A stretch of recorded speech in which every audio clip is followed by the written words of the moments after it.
معاكم أميرة أبو زيد. يلا بينا نسمي الله ونصلي على رسول الله ونبدأ الوصفة بتاعتنا النهاردة. وصفة حلوة جدا، أولا اقتصادية وكمان طعمها حلو، وكمان إن هي ما بتاخدش وقت خالص في التحضير، والولاد بيحبوا الحاجات دي جدا، ومضمونة وفيها حاجات كتيرة جدا مميزات. فيلا بينا نشوف الوصفة دي هنعملها ايه. معايا هنا نص كيلو من البصل، وضربته في الكبة زي ما انتم شايفين كده. بضربه مش عايزاه يكون ناعم قوي عشان ما ينزلش السوائل اللي فيه. حطيته على نص كيلو من اللحمة المفرومة اللي فيها نسبة من الدهن. معايا هنا حوالي 3 فلفلات فيهم بقى اللي هو السبايسي او بارد زي ما انت حابة. حطيت عليهم طماطمتين، الطماطم دي لازم تكون جامدة علشان وانا بضربها ما تنزلش السوائل بتاعتها. ضربتهم زي ما انتم شايفين كده، برضو عايزاهم مش ناعمين قوي ومش خشنين قوي عشان برضو الخضار ده ما ينزلش المية بتاعه. وعلشان اضمن ان الخضار كمان ما ينزلش المية، بحط هنا حوالي 4 معالق من البقسماط الناعم زي ما انتم شايفين كده. هجيب هنا بقى كيس كده من اللي بيتباع في السوبر ماركت خاص كده بالحواوشي، حطيته كله على الكمية اللي معايا دي. معايا هنا كمان كريسبي كده بيبقى حار، تقدر تستغنى عنه لو مش حباه، ونحط بداله اللي هو البقسماط العادي. ده بقسماط بتكون حار، وفي منه انواع تانية او شركات تانية برضو ممكن ان احنا نضيفها، اللي هو بيدي طعم حلو برضو للحواوشي، وفي نفس الوقت بيدي اللي هي السبايسي الحاجة خفيف، يعني ما بيكونش حامي قوي ولا حاجة. قلبت كل المكونات كده مع بعضها، وهبدأ هنا احط بقى الملح بتاعي. خلي بالنا ده ان البقسماط اللي هو في الاكياس ده او اللي هو التتبيلة بتاعة الحواوشي بيكون فيها نسبة من الملح، فهنا حطيت الملح اخر حاجة علشان اشوف اللحمة بتاعتي محتاجة ملح قد ايه. بعد كده حطيت هنا معلقة كبيرة من السمنة البلدي، هتاخد الحواوشي لحتة تانية خالص. وحطيت هنا معلقه كده من بهارات مشكله او بهارات لحمه او اللي هو ال7 بهارات.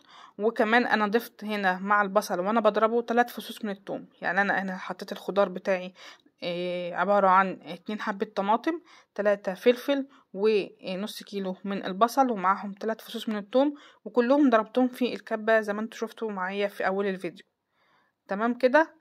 بعد ما قلبت كل المكونات مع بعضها، بجيب بقى العيش بتاعي سواء عيش شامي او عيش بلدي، وبفتحه كده من الجنب قطعة صغيرة ما تكونش كبيرة، وبجيب قطعة من اللحمة وبحطها جواه.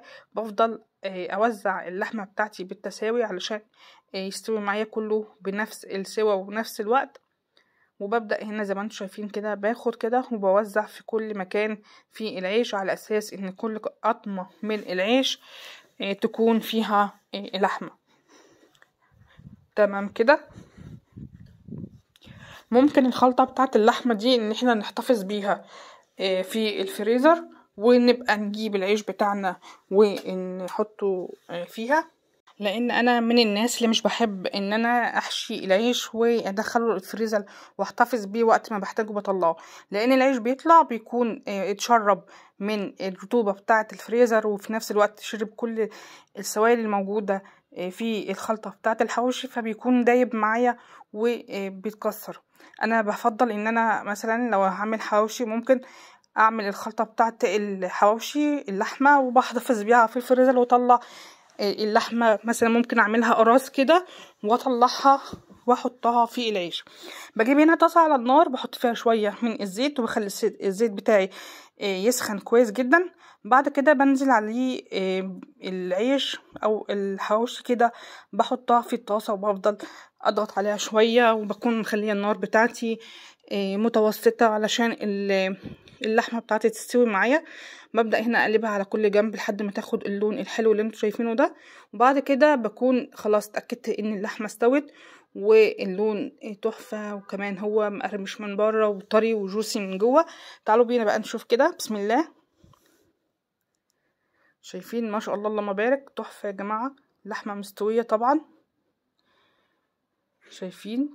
بصوا بوريكم الاطراف بتاعته مقرمشه، وهو من النص كده طري وجميل، والجبنه كمان سايحه.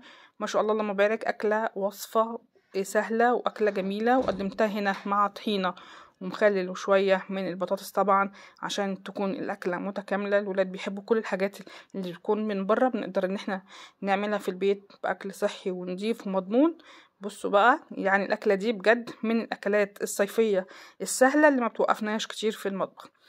جربوا الوصفة وقولوا رأيكم فيها. كانت معكم أميرة أبو زيد، أشوفكم في وصفة جديدة وفكرة جديدة، ويا رب الوصفة تعجبكم. متنسوش تحطوا لي كومنت حلوة كده منكم وتقولوا له انتوا بتتابعوني منين. باي باي.